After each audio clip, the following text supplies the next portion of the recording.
यहाँ पे हाइपो का यूज़ किया गया है। हाइपो मतलब बेलो। फॉर एग्जाम्पल बेलो मतलब कम होना, डिक्रीज होना, कमी आ जाना, ठीक है। जैसे हाइपोटेंशन, हाइपरटेंशन मतलब हाइपर का मतलब हाई हो जाना, इंक्रीज होना, बेलो मतलब घट जाना, कम हो जाना। यहाँ पे ब्लड प्रेशर जो है वो कम हो रहा है, ठीक है। आइटिस, आइटिस का मतलब क्या होता है, इन्फ्लामेशन होता है। जैसे अपेंडिसाइटिस, अपेंडिक्स में इन्फ्लामेशन हो जाता है, ठीक है, तो उसे हम अपेंडिसाइटिस बोलते हैं, इन्फ्लामेशन, ठीक है। माइक्रो, माइक्रो मतलब स्मॉल। जैसे माइक्रोब्स, माइक्रोब्स जो होते हैं वो बहुत ही छोटे होते हैं, जिसे हम नेक्ड आई से अपने नहीं देख सकते हैं, ठीक है। नियो, नियो मतलब न्यू। फॉर एग्जाम्पल ये नियोनेट्स, जो बेबी आफ्टर डिलीवरी जैसे ही वो बर्थ करता है उसे 28 डेज तक हम नियोनेट बोलते हैं, ठीक है। नेफ्रो, नेफ्रो का मतलब किडनी हो गया, जिसका एग्जाम्पल है नेफ्रोसिस। नेफ्रोसिस मतलब क्या होता है, हमारे यूरिन में प्रोटीन का लेवल जो होता है वो बढ़ जाता है, यानी कि हमारी जो किडनीज हैं वो अच्छे से वर्क नहीं कर पा रही हैं, ठीक है। न्यूरो, न्यूरो मतलब नर्व। नर्व फॉर एग्जाम्पल के लिए दिया गया है न्यूरॉन्स। न्यूरॉन क्या होते हैं, एक न्यूरोसेल्स होती हैं, ठीक है। ओलॉजी मतलब होता है study of. For example physiology, anatomy and physiology आपने पढ़ा होगा। Anatomy the study of structure of body organs, ठीक है। फिजियोलॉजी का होता है the function of body organs, मतलब कि जो बॉडी ऑर्गन्स जो फंक्शन कर रहे हैं उसको हम फिजियोलॉजी बोलते हैं, ठीक है। तो स्टडी ऑफ आया। ओमा का मतलब होता है tumour. For example osteoma, osteo मतलब होता है बोन्स, और ओमा का मतलब होता है कैंसर या ट्यूमर, मतलब बोन्स में जो कैंसर हो रहा है हम उसे ऑस्टियोमा बोलेंगे। ओप्थ का मतलब होता है आई। फॉर एग्जाम्पल ओप्थेल्मिक, ऑप्थेल्मिक, ठीक है, मतलब कि ये क्या होती है, एक डिसीज़ होती है। किसकी डिसीज़ होगी, ऑप्थो लगा हुआ यानी कि आई की डिसीज़ है, ठीक है। ऑस्टियो, ऑस्टियो मतलब होता है bone. For example osteoporosis, osteoporosis, osteo लगा हुआ यानी कि बोन, ठीक है। प्रोसिस, ऑस्टियोप्रोसिस क्या है, जिसमें बोन जो होती हैं वो वीक हो जाती हैं, ठीक है। पीनिया का मतलब क्या होता है, डेफिशिएंसी, कमी आ जाती है। जैसे ल्यूकोपनिया, ल्यूकोपनिया मतलब WBC में कमी हो रही है, उसमें नंबर्स में डिक्रीज हो रहे हैं वो नंबर्स, ठीक है। तो कमी आई, डेफिशिएंसी हुआ, पीनिया लगा हुआ, ल्यूकोपनिया यानी कि WBC में कमी आ रही है। न्यूमो, न्यूमो मतलब लंग्स या एयर से जुड़ा हुआ है। न्यूमो का मतलब है लंग्स या एयर।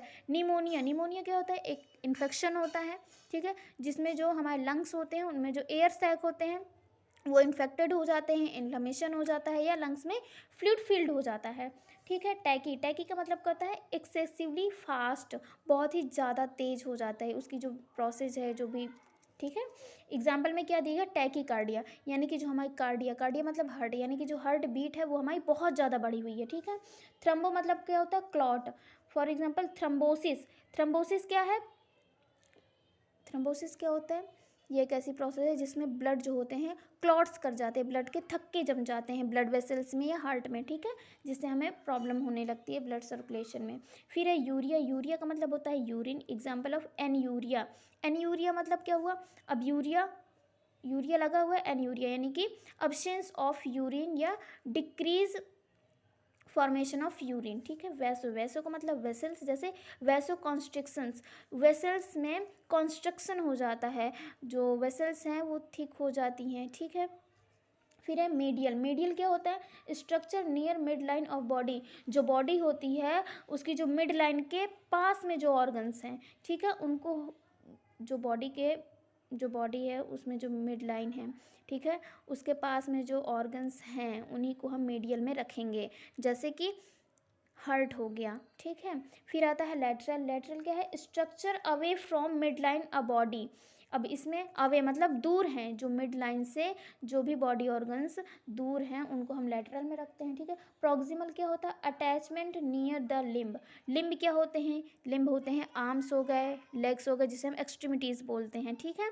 प्रॉक्सिमल यानी कि अटैचमेंट नियर द लिम्ब, जो लिम्ब से अटैच हैं, उनके पास हैं, ठीक है। डिस्टल का मतलब क्या होता है, अटैचमेंट अवे, ठीक है, टू द लिम्ब, जो लिम्ब से अटैच तो हैं बट दूर हैं, ठीक है।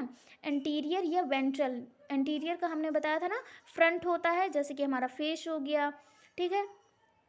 फिर क्या आता है, पोस्टीरियर या डॉर्सल, डॉर्सल, पोस्टीरियर का मतलब बैक होता है, जैसे कि हमारा पीछे का एरिया, हेड के पीछे का, फेस का अब हम बैक एरिया देखेंगे तो पीछे का एरिया आएगा, ठीक है, वो हो गया। फिर superior part near head, superior मतलब क्या होता है, नेक के ऊपर का पार्ट सुपीरियर कहलाएगा, मतलब कि ऊपरी भाग हो गया। इन्फीरियर मतलब निचला पार्ट, क्या होगा, निचला भाग होगा। Part near of toe, toe के नीचे, टो के पास जो भाग आएगा, यानी कि हेड के नीचे का जो पार्ट होगा वो इन्फीरियर में आएगा, हेड के ऊपर का पार्ट सुपीरियर में आएगा।